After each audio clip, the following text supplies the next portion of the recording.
함께 나누실 말씀 열왕기상 19장 11절에서 14절까지입니다. 열왕기상 19장 11절에서 14절, 구약 550쪽입니다.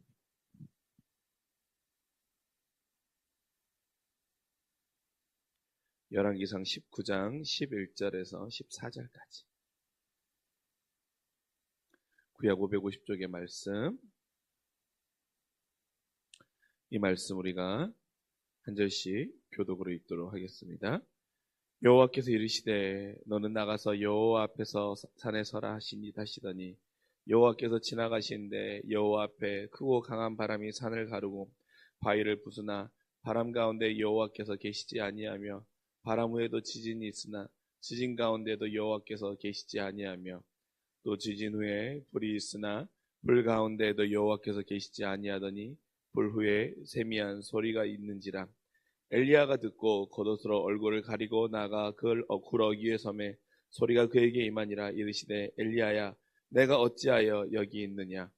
그가 대답하되 내가 만군의 하나님 여호와께 열심히 유별하오니 이는 여호와 이스라엘 자손이 주의 언약을 버리고 주의 제단을 헐며 칼로 주의 선지자들을 죽였음이며 오직 나만 남았거늘 그들이 내 생명을 찾아 빼앗으려 하나이다. 아멘. 오늘 말씀은 사실 엘리야의 무기력함 또한 엘리야의 무력함을 우리가 오늘 말씀 가운데 만날 수 있습니다. 왜입니까? 엘리야가 아합과 이세벨, 그 다음에 거짓 예언자들과 엄청난 전투를 벌여서 하나님이 참 하나님이고 하나님이 참된 여호와임을 분명히 밝혔습니다. 그런데 어떻습니까? 엘리야가 처한 결과나 엘리야가 만나게 된 엘리야의 삶의 모습을 보면 결국엔 도망자인 거예요. 결국엔 도망자인 거예요.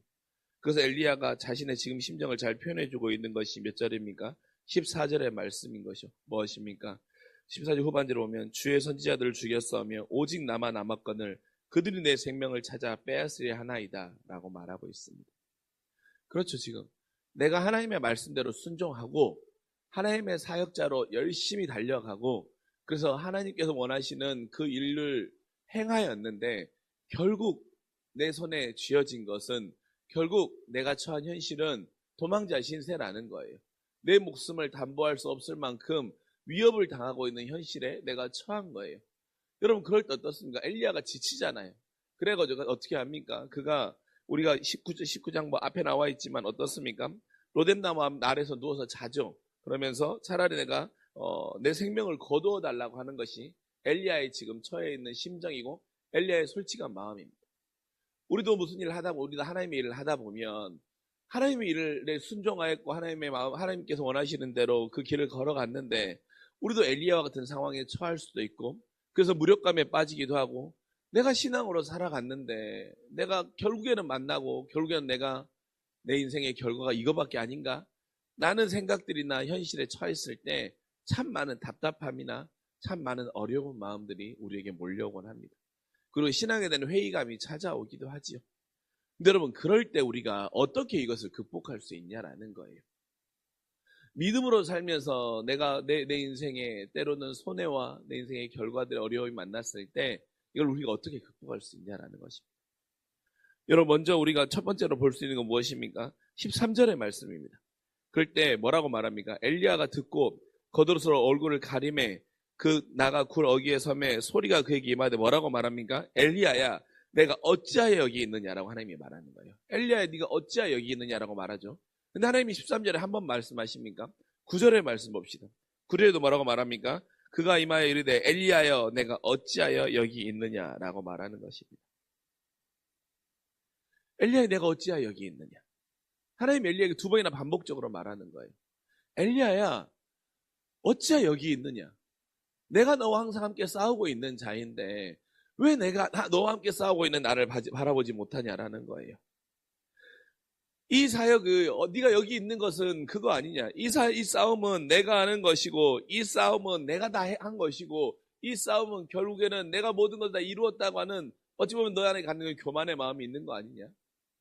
너는 결국 나의 도구일 뿐 아니었지 않느냐.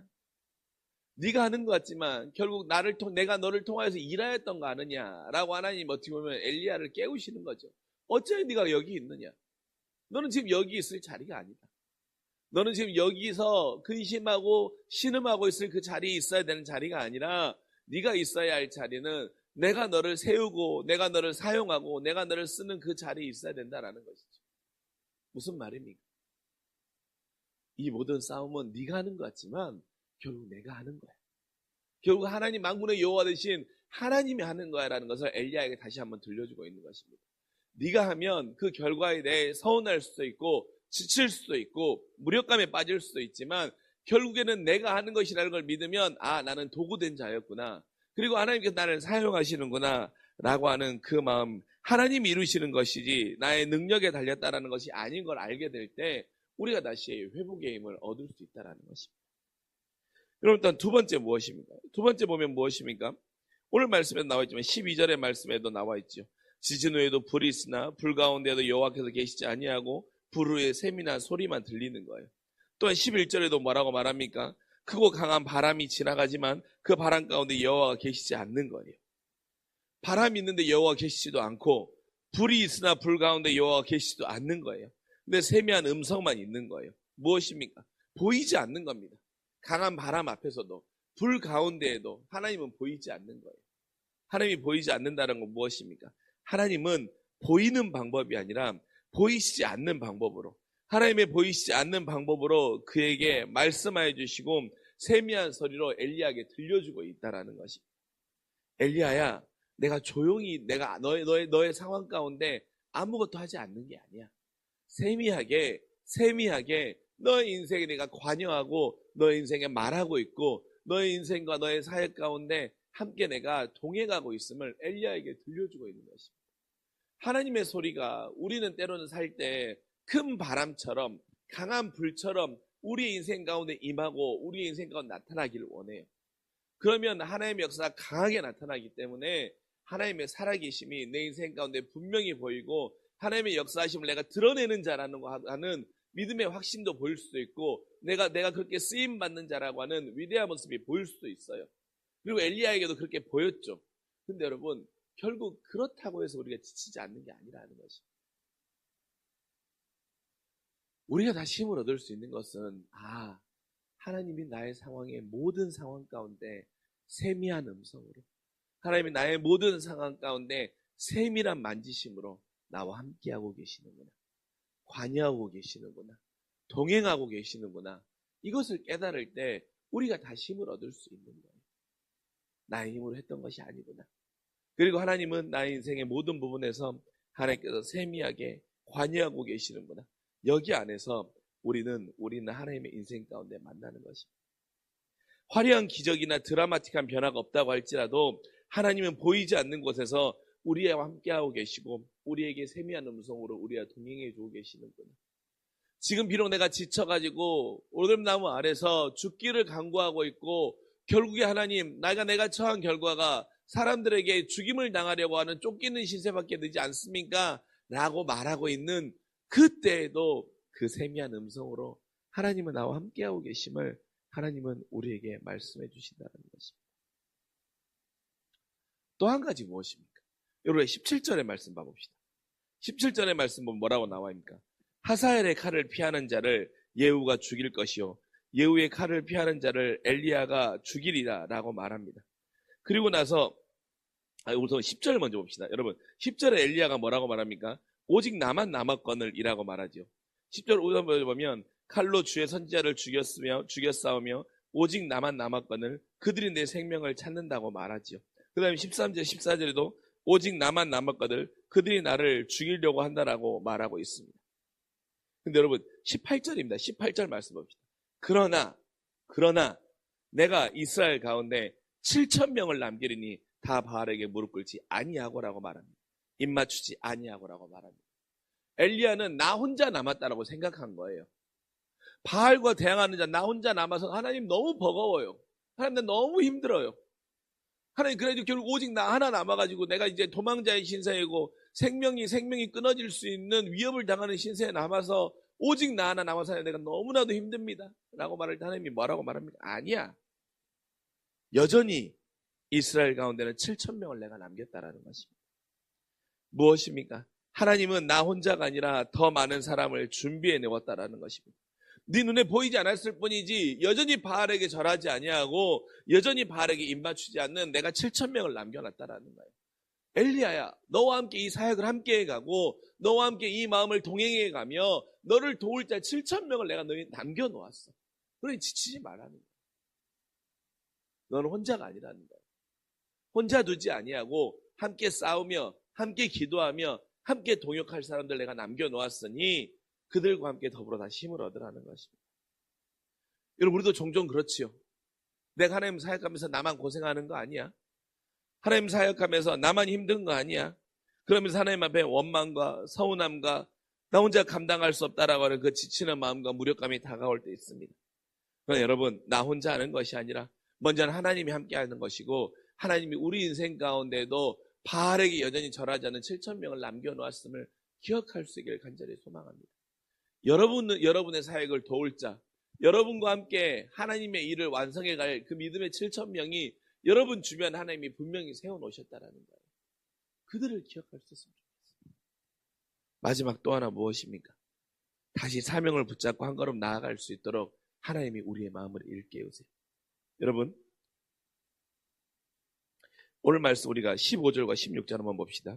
여호와께서 그에게 이르시되 너는 내 길을 돌이켜 광야로 통하여 담메색으로 가서 이르시거든 하사엘에게 기름을 부어 아람의 왕이 되게 하고, 먼저 하사엘에게 기름을 부어서 왕이 되게 하지 않습니까? 그 다음에 또 뭐라고 말합니까? 또 너는 님시 아들 예후에게 기름을 부어 이스라엘 왕이 되게 하고 아벨무엘 왕 사밧의 아들 엘리사에게 기름을 부어 너를 대신하여 선지자가 되게 하라는 겁니다. 누구에게 기름을 부으라고 합니까? 엘리사에게 기름을 부으라는 거예요. 그 너를 대신할 선지자가 되게 하라는 것입니다. 무엇입니까? 엘리야에게 새로운 사명을 주죠. 먼저는 기름을 부을 자에 새로운 사명을 주지 않습니까? 그래서 너의 사역이 아직 끝이 아니고 네가 더 해야 할 일이 많다라고 하나님이 말씀해 주십니다. 그 다음에 무엇입니까? 다음번에는 다음 세대를 준비하게 하는 거예요. 너가 너의 사명을 다 마치면 내가 널 영광스럽게 들리울 거야. 그리고 그 다음에 너의 사명을 감당할 엘리사에게 기름을 부으라는 것입니다. 새로운 사명을 주는 거예요.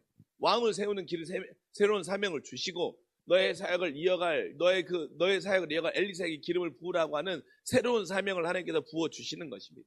그리고 내가 너를 통해서 너에 대해서 완성되지 않는다고 할지라도 너의 후대까지 이르러서 그들이 여전히 바알과 아세라에 절을 하며 우상에게 절을 한 악한 모습을 보인다고 할지라도, 그래서 내가 여전히 이것들에게 이 일이 계속해서 반복되나요? 언제까지 이렇게 해야 됩니까? 라고 하는 무력감이 밀려올 수 있지만 내가 완성하길 원하는 그 일을 완성해가는 나의 역사는 너가 다 할 수 없어.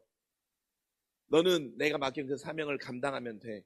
그리고 너의 사명을 이어서 감당할 엘리사를 통해서 나는 내 일을 이루어 갈 거야 라고 하는 하나님이 새로운 사명을 엘리야에게 또 들려주고 있는 것입니다.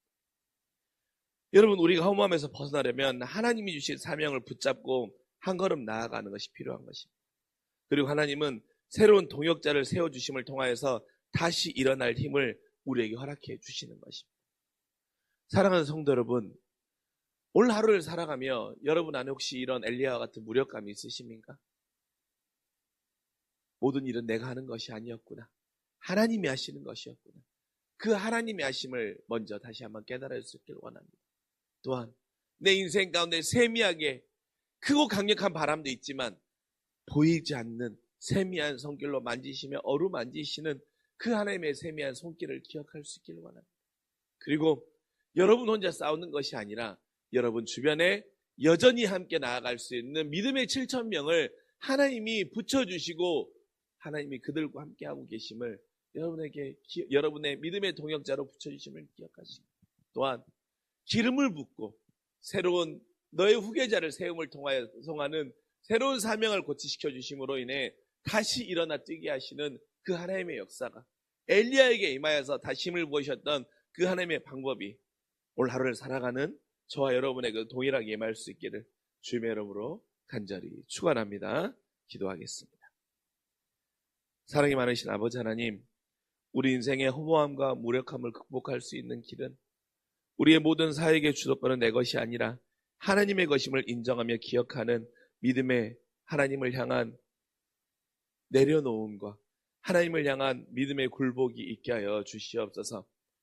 하나님, 우리 인생에 하나님의 역사하신 거, 하나님의 계획하심이 눈에 보이지 않는다고 할지라도 하나님의 일은 결코 멈추지 않음을 기억합니다.